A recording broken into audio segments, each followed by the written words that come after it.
Olá, saudações a todas e a todos, bem-vindos a mais um programa Grandes Pensadores do Direito.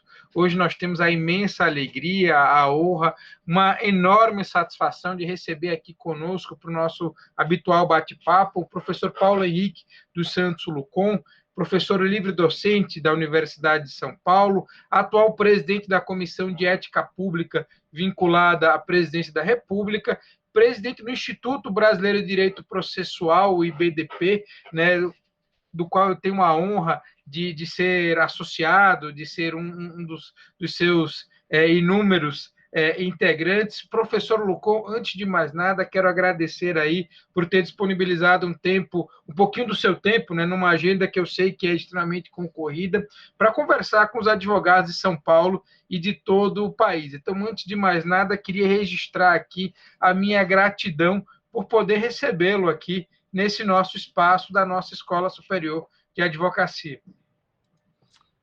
Bem, eu que agradeço, o doutor Bolsinhas, o advogado Bolsinhas, o amigo Bolsinhas, tem feito um trabalho extraordinário na ESA, não é? Tem feito um trabalho muito importante de divulgação, tem fortalecido a divulgação de conhecimento, a divulgação de cultura, por meio de cursos, por meio de especialização, publicações, e eu que tenho que parabenizá-lo por esse trabalho, né? E dizer que sempre é uma satisfação poder colaborar com todas as escolas da advocacia do país, e especialmente com aquela do meu estado, o estado de São Paulo. Professor Lucum, para nós começarmos aqui esse nosso bate-papo, eu gostaria de lhe perguntar, eu sei que você tem escrito, né, e pesquisado sobre reforma política e direito eleitoral, né, eu lhe pediria para compartilhar conosco aqui um pouco dos resultados desses seus trabalhos mais recentes. Olha, o direito eleitoral, né, eu fui juiz do eleitoral por 4 mandatos, 2 como substituto e 2 como efetivo. Foi um período muito rico da minha vida. Eu acabei produzindo vários livros e escritos, né? Então, esse aqui, por exemplo, é um código eleitoral interpretado que eu publiquei junto com Marcelo Menezes Villar, e está na 3ª edição, que comenta toda a legislação eleitoral, né? Para citar alguns, né? Tem esse aqui, o novo o direito eleitoral também, não é? É a coordenação aqui minha e do Luiz Volpe, com escritos meus também, do Luiz Volpe. Tem o novo direito eleitoral brasileiro também como coordenador, junto com Alexandre Ávalo, José de Andrade Neto e o Luiz Volpe também. E essa 2ª edição aqui desse livro também, que é um manual de direito eleitoral, né? E acabamos fazendo, e tem muitos escritos sobre o tema, não é? Inclusive falando um pouco sobre reforma política.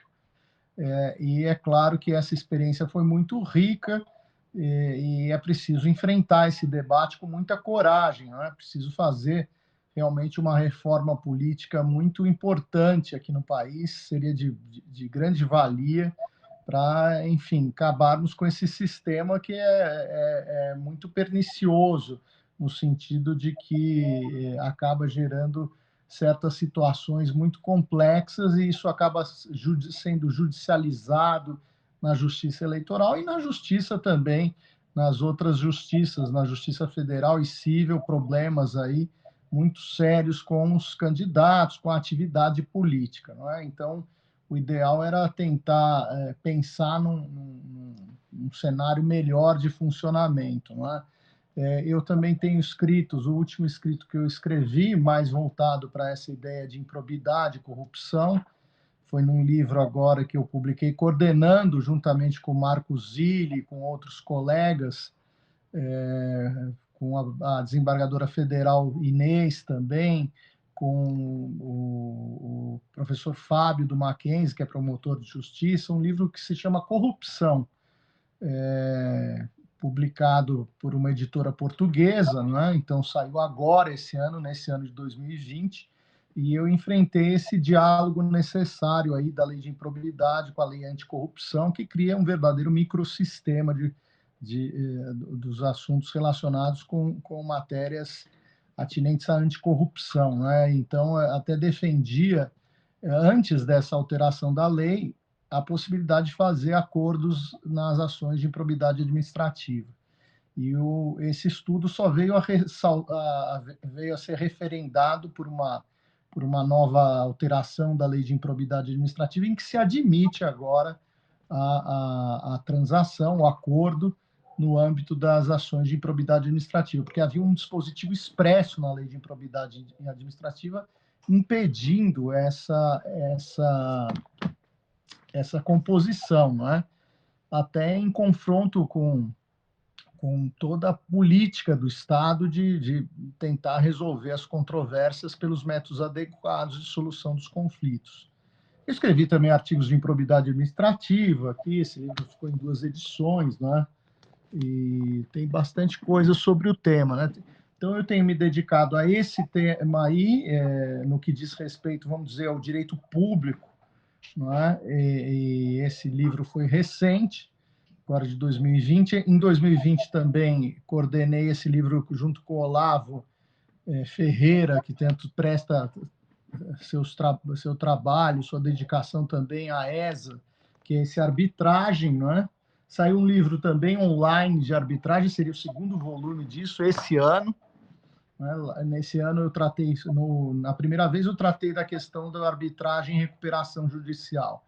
E agora arbitragem e a relação entre demandas, seja em demandas de arbitragem mesmo, relação entre demandas do processo jurisdicional estatal e a arbitragem por todos os procedimentos arbitrais, né? Então, essa ideia de relação entre demandas que envolve todas as demandas pendentes. Isso tem muito a ver com a minha tese de livre docência, que eu defendi na USP em 2015. Isso gerou um livro, Relação entre Demandas, está em 2ª edição também, que é 2018, essa livre docência, né? Que trata de relação entre demandas, mas nesse livro eu não tinha enfrentado a questão da arbitragem, não é? Então eu quis tratar desse tema, não é? Para fazer também essa visão aí da arbitragem. Então, além do eleitoral, do público, eu também caminho para essa área, que também é a minha área da advocacia, né? Eu comecei estudando, meus estudos eram mais voltados no início para a execução, então eu já tenho livros aí que já estão, digamos, bem antigos, né? Eu tenho um livro aqui que está fazendo aí 25 anos de publicação. Essa aqui é a dissertação de mestrado, 2ª edição, 2001, Embargos à Execução.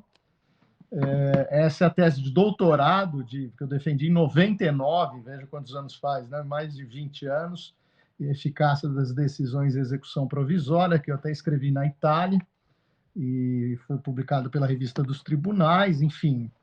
Também tenho me dedicado agora, Bolsinhas, também ao estudo do impacto das novas tecnologias no direito, né? Então, no ano passado, eu montei uma matéria junto com 2 professores de outras áreas. Eu estou ligado ao Departamento de Direito Processual da USP, e então resolvi fazer uma matéria transversal, né, que tentasse abarcar as outras áreas de conhecimento. E aí fiz essa matéria junto com o professor Juliano Maranhão, que é ligado ao Departamento de Filosofia do Direito, e também o professor Otávio Luiz Rodrigues, do Departamento de Direito Civil, ambos queridos amigos. Montamos essa matéria, que se chamava Direito, Processo e Tecnologia, e esse livro, está aqui, esse livro foi publicado esse ano, então eu coordeno também, e aqui esse livro aqui interessante, juntamente com Eric Navarro Volcart, que é um juiz federal do Rio de Janeiro, que tem se dedicado muito ao estudo do impacto da tecnologia, o Francisco Mesquita Lô, que é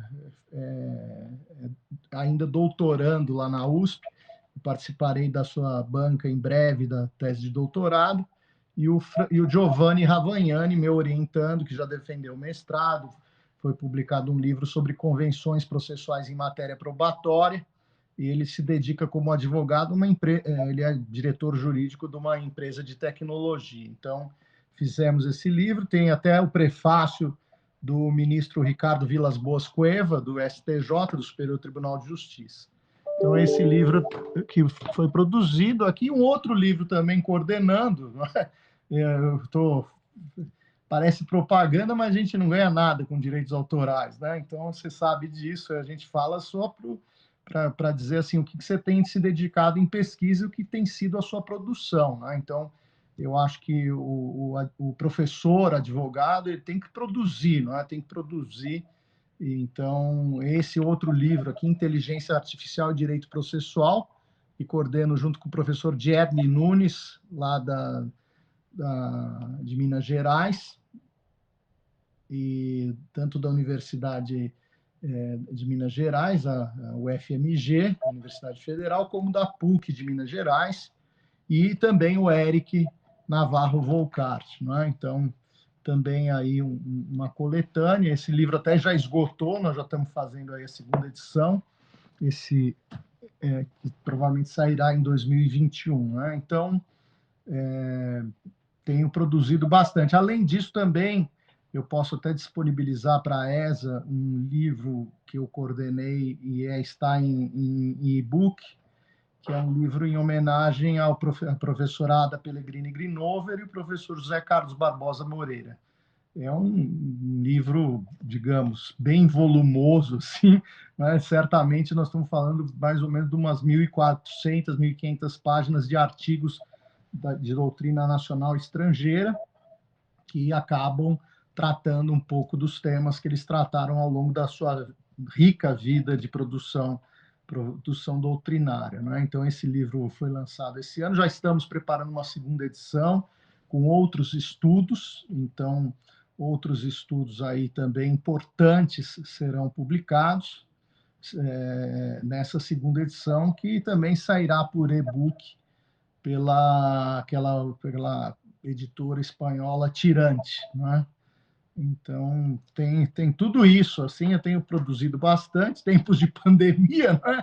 Bolsinhos, a gente fica aqui bastante fora as aulas online, né? Então, por conta da pandemia, eu resolvi, no primeiro semestre, né? Eu resolvi dar as aulas presenciais, assim, remotamente, né? Vamos dizer, presenciais, eu diria, síncronas, não é? Na faculdade de Direito. Então, eu fiz isso, mas nesse segundo semestre eu acabei pegando duas disciplinas, uma que envolve provas e sentença e coisa julgada, e outra de recursos e execução, teoria geral, recursos e execução. E eu resolvi fazer uma coisa diferente, sabe, Bolsinhas? Gravar as aulas no YouTube. Peguei os meus orientandos, tenho muitos orientandos de mestrado e doutorado, e fiz em forma de bate-papo, como a gente está fazendo agora, né? Então, essas aulas estão no YouTube, né? Estão disponibilizadas. Aqui, acabei montando aí um canal, né? Gravo aqui em casa, né? Estou gravando como estou gravando hoje. Então, o leque de pesquisas é bem grande, né? Então, tenho me dedicado bastante aí a essas atividades, digamos, acadêmicas. E, evidentemente, tenho meu escritório, advogo firmemente no contencioso, seja no contencioso civil, na jurisdição estatal, federal ou estadual, ou na justiça ou em arbitragem, né? No eleitoral, eu tenho pouca coisa, porque mais essas questões assim, tem que ter uma advocacia muito presente no direito eleitoral, então, as mais das vezes, eu acabo me unindo a colegas que já exercem sua atividade na justiça eleitoral, né? O eleitoralista tem que ficar 24 horas por dia, né, em cima disso. Então, eu acabo desenvolvendo pareceres ou algumas peças específicas, né? Mas é coisas que eu gosto também. Eu acho que eu sou mais um advogado professor do que um professor advogado, né? Apesar dessa produção. Professor, pegando um gancho, né, em uma das suas linhas de pesquisa mais atuais, né, que é sobre a tecnologia e o direito processual, né, aliás, um tema no qual você é uma das nossas principais referências, eu lhe perguntaria o que lhe chama mais a atenção né, em termos de avanços tecnológicos aplicados ao direito processual. A sua pergunta é muito pertinente, Bolsinhas. Eu queria assim dizer o seguinte: o ano passado nós tivemos que reformular as linhas de pesquisa na USP, né? E eu escolhi a efetividade do processo e novas tecnologias. Essa é uma linha de pesquisa que eu tenho, então eu estou procurando puxar os meus alunos também para essa vertente, meus alunos de pós-graduação. E outra vertente, que eu posso falar mais para frente, vou falar de tecnologia, é sobre processo coletivo e processo estrutural, né? Então, essas duas linhas de pesquisas, que podem parecer assim, uma coisa não tem nada a ver com outra, mas elas têm muito a ver, não é? Porque os conflitos de massa envolvem normalmente demandas repetitivas, e as demandas repetitivas têm que ter um tratamento uníssono, não mais atomizado, mas molecular. E se você pegar essa vertente do Código de Processo Civil de 2015, você vai ver que tem toda uma vertente voltada para não ter julgamentos contraditórios, para uniformizar a jurisprudência, não é para não ter decisões diferentes sobre o mesmo assunto, não é que isso provoca uma tremenda insegurança jurídica. Então, toda uma ideia construída, e a tecnologia serve exatamente para isso também, né? Detectar esses diferentes julgados, não é? E até aventar a possibilidade de uniformizar entendimentos. Não é? Então, quando se pega, por exemplo, a repercussão geral no Supremo Tribunal Federal, tem um programa de inteligência artificial lá que está em pleno funcionamento, que é o programa Victor, em homenagem ao ministro Vitor Nunes Leal, que dá nome à Biblioteca do Supremo. Ele faleceu no meio da década de 80. Eu comecei minha vida profissional numa continuação do escritório dele, né? Então, tive essa honra aí de trabalhar com pessoas que foram sócias do ministro Vitor Nunes Leal, né? Então, isso tudo foi muito rico para mim e, evidentemente, que esse programa de inteligência artificial procura organizar os temas sobre repercussão geral, que é o que se é feito é um juízo de admissibilidade do recurso extraordinário, não é? Então, o advogado precisa conhecer esses temas de repercussão geral, porque isso acaba tendo uma força expansiva na jurisprudência, verificar se cabe ou não reclamação, quando o juiz não cumpre uma decisão contida, por exemplo, num controle concentrado, não é? Numa ADI, em que situações de observância, que mecanismos tem à disposição o advogado para justamente cobrar as coerências aí estabelecidas por enunciados. Isso tudo, o trabalho de inteligência artificial é muito importante, até para detectar temas diferentes e até para, às vezes, fazer algum acréscimo num enunciado, que a gente chama de distinção, mas, na verdade, esse direito jurisprudencial brasileiro é bem diferente do direito da common law. Tem uma força dos precedentes, mas é totalmente diferente do que ocorre no sistema da common law, porque o sistema da common law passa por princípios. Aqui nós falamos de julgados repetitivos, de entendimentos sedimentados. Eles mais parecem, vamos dizer, aquilo que tínhamos nos assentos de Portugal, que sofreram alguns reveses nos últimos anos, mas os professores de lá dizem que houve uma decisão para afastar os assentos, mas, na verdade, a sistemática continua a mesma, funcionando e valorizando as decisões sobre um determinado tema. No âmbito do STJ, a inteligência artificial está presente em dois programas, o Sócrates e o Atos, em homenagem ao ministro Atos Guzmão Carneiro, que eu conheci, trabalhei junto na elaboração de leis que modificaram o Código de Processo Civil de 1973. Tive a honra aí de participar de algumas das leis que modificaram o CPC e pude observar a sua dedicação mesmo com elevada idade, o trabalho que ele queria desenvolver para o aprimoramento da lei brasileira, principalmente da lei processual. Então, a ideia é que nós temos esse sistema de inteligência artificial, os advogados têm que ter essa noção. Para fazer um comentário bem resumido aqui, esses programas do STJ trabalham com a admissibilidade do RESP e vão trabalhar o atos com o mérito do recurso especial. E eu vejo que tem uma dificuldade muito grande hoje para o advogado mostrar que o seu caso é diferente, né? Então, eu recentemente estou com um caso aqui que está lá na Corte Especial para mudar um enunciado do STJ, até chegou essa notícia até a Comissão de Direito Bancário, da qual eu faço parte aí na OAB, e aí eu falei, eu sou advogado da causa, né? E aí eles estão preocupados com a repercussão. Eu falei, não, isso aí não vai dar repercussão, isso aqui só vai complementar, elucidar as hipóteses de um determinado tema, né? Mas ainda está em processamento isso, né? Eu vinha defendendo essa questão já há décadas e chegou agora no STJ essa questão da diferenciação, e foi muito difícil para mim mesmo, digamos, sendo um advogado experiente, né, mostrar a distinção. Isso me deu um grande trabalho, só consegui, digamos, sensibilizar os julgadores no STJ. Nas instâncias ordinárias eu não consegui. Então, é um trabalho difícil. Eu fico pensando para os advogados, né? Então, os advogados hoje têm que se preocupar com a leitura de julgados, verificar se o seu caso se enquadra ou não se enquadra. E essa questão de verificar a distinção é muito problemática, né?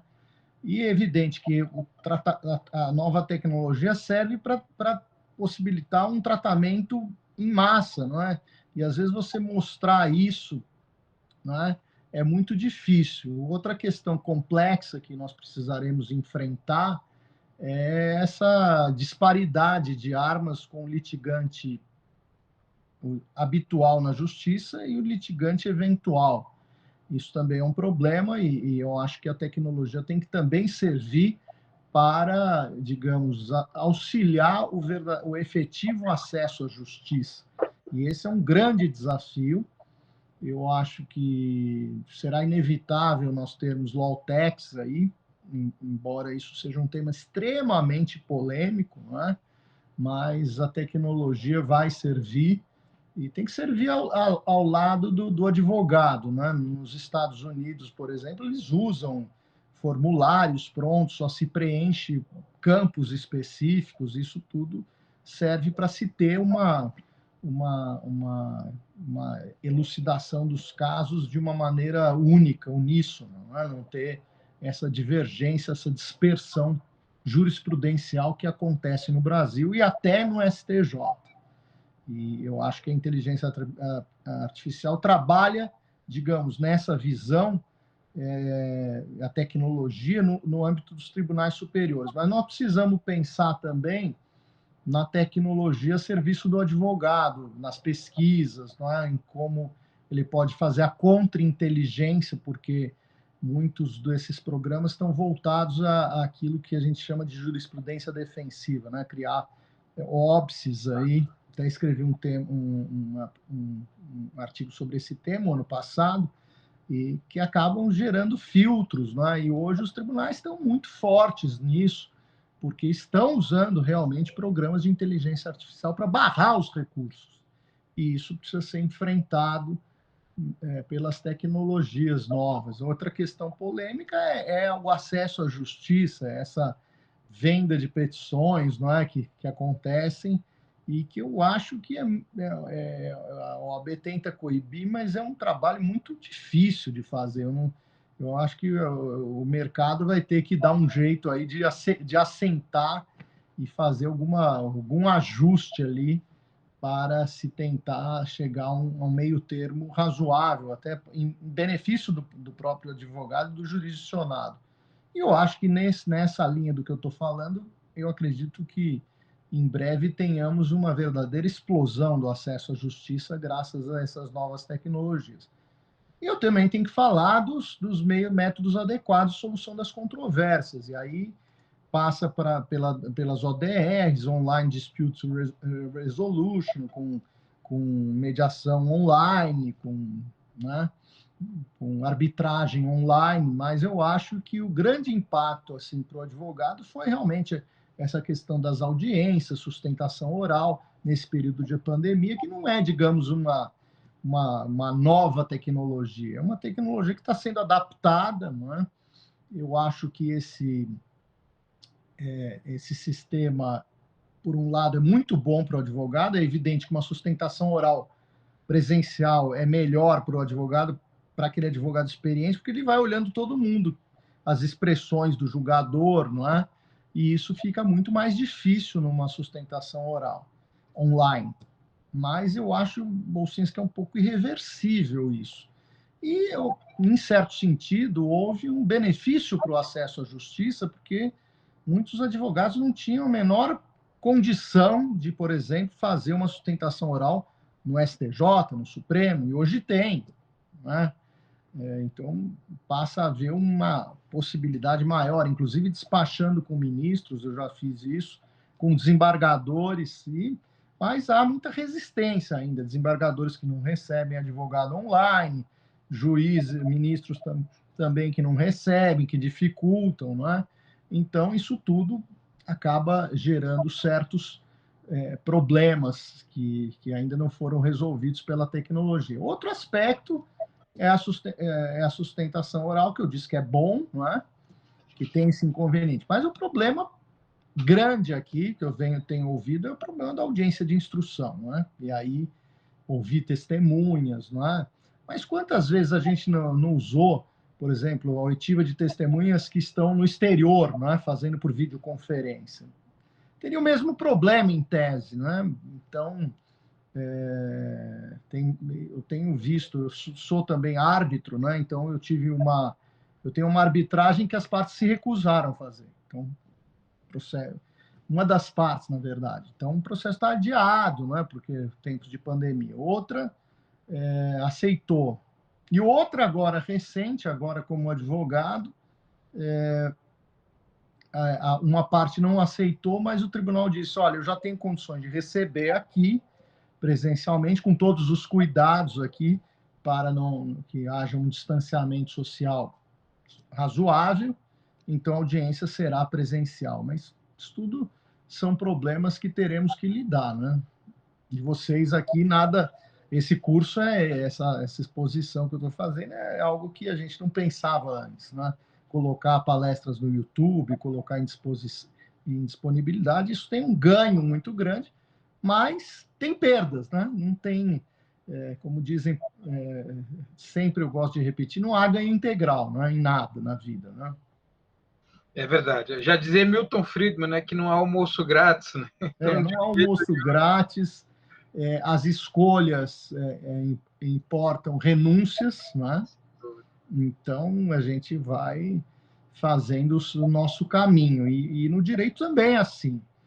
Mas a tecnologia veio para ficar. Eu acho que esse momento disruptivo da Covid, da pandemia, vai deixar marcas muito grandes. Eu acho que também não fazia muito sentido certas reuniões presenciais, né? Certas coisas que a gente podia fazer à distância, né? Amanhã eu tenho uma sustentação oral no TJ e outra no TJ de Minas, né? Como é que eu faria essa sustentação, uma de manhã, outra à tarde? Como é que eu conseguiria fazer essa sustentação numa situação normal? Nunca, né? Então já teria um problema. Então, é interessante pensar por esse enfoque, né, Bolsinhas? Interessante. Sem sombra de dúvida, professor, sem sombra de dúvida. Se nós tivermos um tempinho, eu queria ouvi-lo também sobre um outro tema em relação ao qual você é uma referência muito importante para nós, né, como doutrinador, que é a tutela coletiva, né, em particular a tutela de improbidade, mas não só, né, de um modo geral, a ação civil pública, a ação coletiva. Nós tivemos aí, já passamos 14 anos da publicação do seu primeiro livro sobre essa temática, né? Temos aí... De fato, tem um livro de tutela coletiva, assim. De um livro aqui, que esse livro Tutela Coletiva, né, que tá... de fato, veja, eu resolvi, já há alguns anos, né, eu venho me dedicando ao tema, lá na Faculdade de Direito da Universidade de São Paulo, havia uma disciplina processo coletivo, que eu ministrava com a professora Ada e o professor Kazuo Watanabe. Depois caminhamos para o processo, para políticas públicas, né? E isso gerou um projeto de lei, um anteprojeto, que virou projeto de lei, que está lá na Câmara dos Deputados, na Comissão de Finanças, que é o projeto de lei número 8.058 de 2014. E agora, mais recentemente, nós tivemos aí a apresentação de 2 projetos de lei, agora já são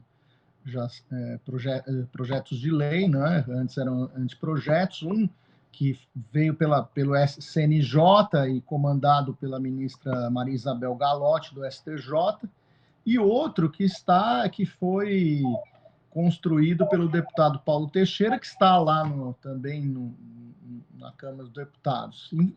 Eu não participei da elaboração desses projetos, e nenhum professor da USP foi chamado, né? Diante dessa situação e pelo fato também de eu ter essa linha de pesquisa no Departamento de Direito Processual, eu sugeri ao professor Kazuo Watanabe que criássemos uma comissão para discutir esses 3 projetos, né? Então, um projeto que trata, esse projeto de lei que trata do controle jurisdicional de políticas públicas, ele é mais voltado para, digamos, a construção de um processo de interesse público, um processo estrutural, que é aquele processo muito comum que a gente vê de, por exemplo, criação de vagas em creche, não é? Aquelas coisas, problemas de política carcerária, enfim, uma intervenção constante que vem acontecendo também na saúde, por exemplo, do judiciário no poder executivo, não é? Então, a gente chama isso de, digamos, judicialização da política. Né?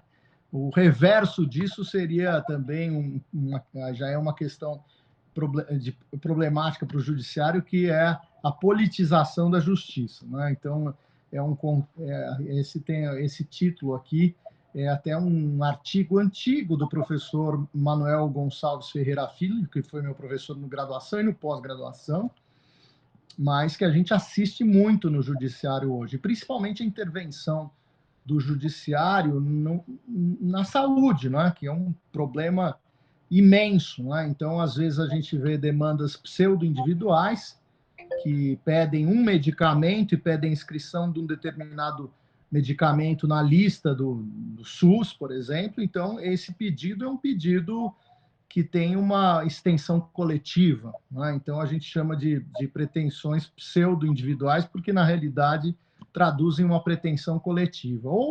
Ou demandas pseudo-coletivas, não é? Quando o Ministério Público ajuiza uma ação civil pública para pedir o fornecimento de um medicamento para uma pessoa. Né? E isso é fruto de uma distorção, porque o próprio Ministério Público começou a perceber que as ações coletivas não andavam no país. Então, acabaram optando por judicializar pretensões individuais. A gente dá o nome disso, até trato nesse livro Relação entre Demandas, de demandas pseudo-coletivas, que na realidade estão veiculando pretensões individuais. Né? E a gente precisa encarar esses problemas de uma maneira muito, muito, muito séria e com muita dedicação. E o Brasil é realmente um país muito diferente dos demais, não é? Extremamente judicializado, não é um país para amadores, não é? Costumo brincar. A gente consegue coletivizar o coletivo, não é? Então, nesses processos de dano ambiental, por exemplo, que ocorreram em decorrência do rompimento de 2 barragens, não é? No estado de Minas Gerais, nos 2 casos, o que aconteceu? A propositura de inúmeras ações civis públicas, ações coletivas, chegando ao número, Bolsinhas, ultrapassando 1.000 ações coletivas. Né? Então, então, vale aquela frase, nós conseguimos coletivizar o coletivo. Né? E ao lado disso, né, além disso, tem o tratamento molecular de pretensões homogêneas, não é? Então, a tutela dos direitos, eu gosto de direitos ao invés de interesses individuais homogêneos, que a gente vê no Código, não é, de Processo Civil, que nada mais fez que, digamos, ter uma disciplina para direitos individuais homogêneos, para pretensões homogêneas. Quando você pega em recursos especiais repetitivos, quando pensamos em recurso extraordinário repetitivo, quando se pensa no IRDR, no incidente de resolução de demandas repetitivas, é um tratamento molecular de demandas individuais que se repetem. Então, por quê? Tem uma pretensão homogênea, não é? Uma pretensão que pode ser jurídico-material, jurídico-processual ou fática até mesmo, sempre apoiada na lei. Então, isso tudo mostra, digamos assim, a problematização que temos hoje no que se refere à tutela jurisdicional coletiva.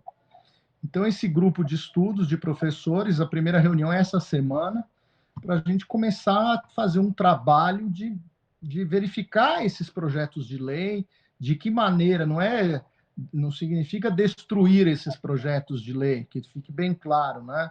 Mas que a universidade possa contribuir, não é? E os advogados também, com a melhora da prestação jurisdicional, da tutela coletiva, porque não adianta nada, na hora de liquidar, e aí a liquidação individual também demora anos, o advogado fica anos para liquidar, e precisamos criar,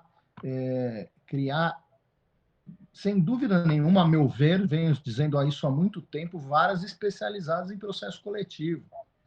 Nós já temos Câmara especializada em direito ambiental em segundo grau, mas precisamos criar isso em primeiro grau, né? Então, precisamos ter aí uma divisão salutar, né? que já vem sendo feito, por exemplo, em recuperação judicial e falência, que já vem sendo há muitos anos feita em registros públicos. Né? Então, isso tudo só vem a contribuir essa especialização, e o advogado, hoje em dia, tem que se especializar em determinados ramos do conhecimento jurídico.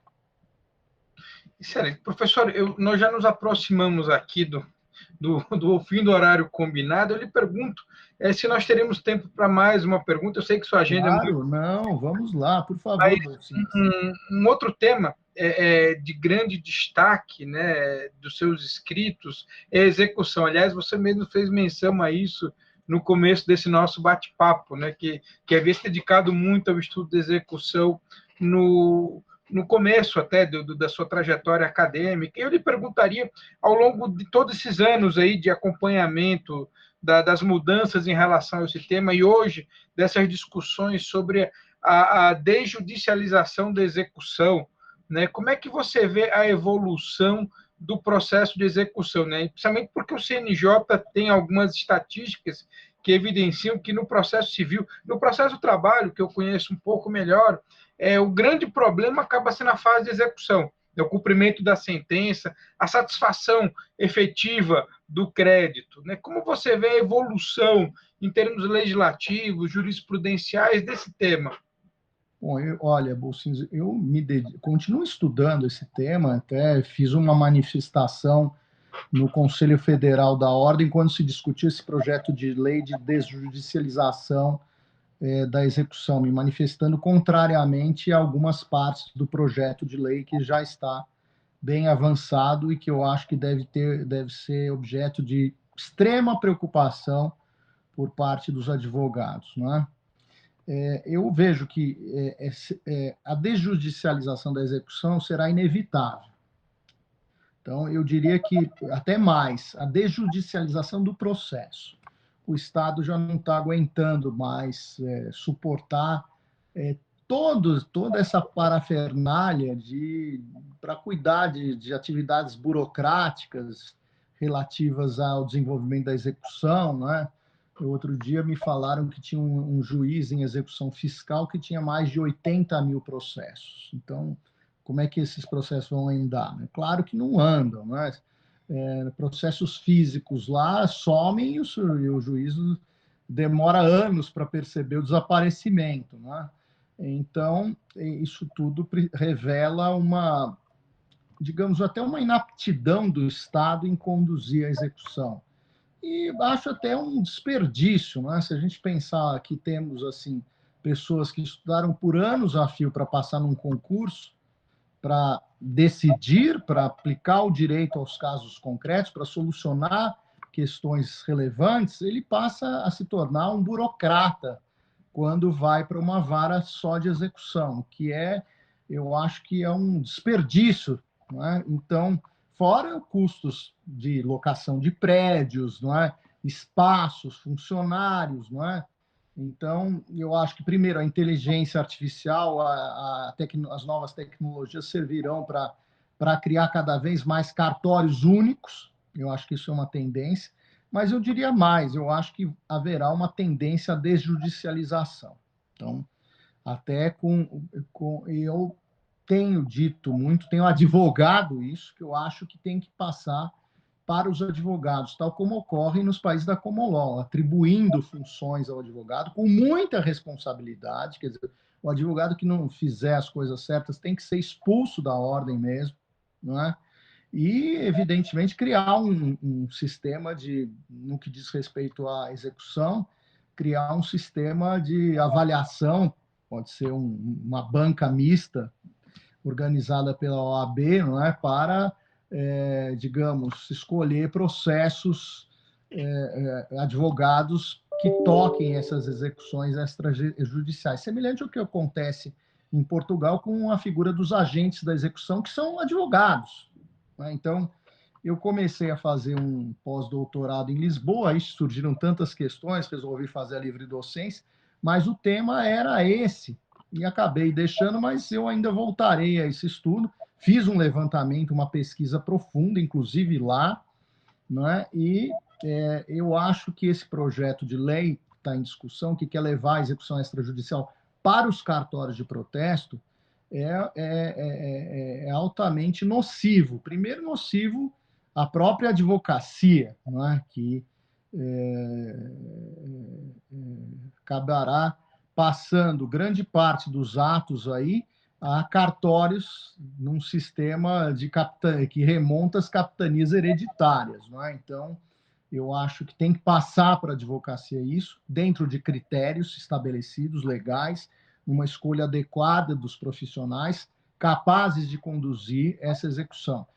E alguns me criticam por essa posição, eu diria, olha, tem a figura do administrador judicial nas recuperações, está funcionando super bem. Por que isso não vai dar certo na advocacia também? Claro que vai dar certo. Então, eu tenho dito isso, tem até uma advogada que eu analisei a sua tese de doutorado, fui da sua banca, não é? Analisei, fui seu arguidor, e ela defende que tem que ir, a Flávia Ribeiro está defendendo com unhas e dentes, né, que tem que ir para cartório de protesto. Eu acho que, primeiro, vai ter que instruir o cartório de protesto a como fazer. Eu acho que vai ser assim um desserviço à própria advocacia. Já ouvi até de advogados que trabalham em cartórios que tem que ser uma solução mista, permitir os cartórios, permitir os advogados, não é? Um sistema, digamos, híbrido, ou eclético, permitindo a advocacia também participar da execução extrajudicial. Eu acho que eu gostaria muito que a OAB tomasse frente a isso, apresentasse uma proposta. Eu vi que tem uma proposta legislativa, uma proposta também da querida amiga secretária-geral do IBDP, que eu presido, a Rogéria Dotti, né, também apresentou junto com outro colega do Rio de Janeiro. E eu acho que seria muito importante nós colocarmos numa profunda discussão esse tema, porque virão outros, por exemplo. Vai chegar um momento, Bolsonaro, que nós vamos desjudicializar a fase postulatória, que eu vou mandar para o seu escritório a petição inicial e a contestação. Então, vai acabar gerando uma fase, talvez uma fase assim até de produção de provas fora do judiciário. Então, eu acho que é um caminho que a gente está percorrendo e vamos ter provavelmente uma fase de pre-action para trazer essa ideia dos Estados Unidos aqui, e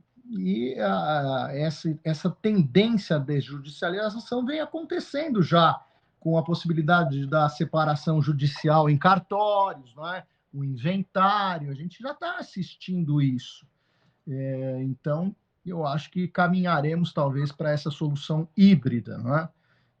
De todo modo, eu vejo que com bons olhos na medida em que o Estado passa a não ter resposta. Se nós pegarmos todos os processos em curso, onde que está o gargalo? O gargalo está na execução, em encontrar bens, em ter soluções aí para a solução desses casos. Então, é importante ter em mente isso, que nós precisaremos encontrar uma solução, né?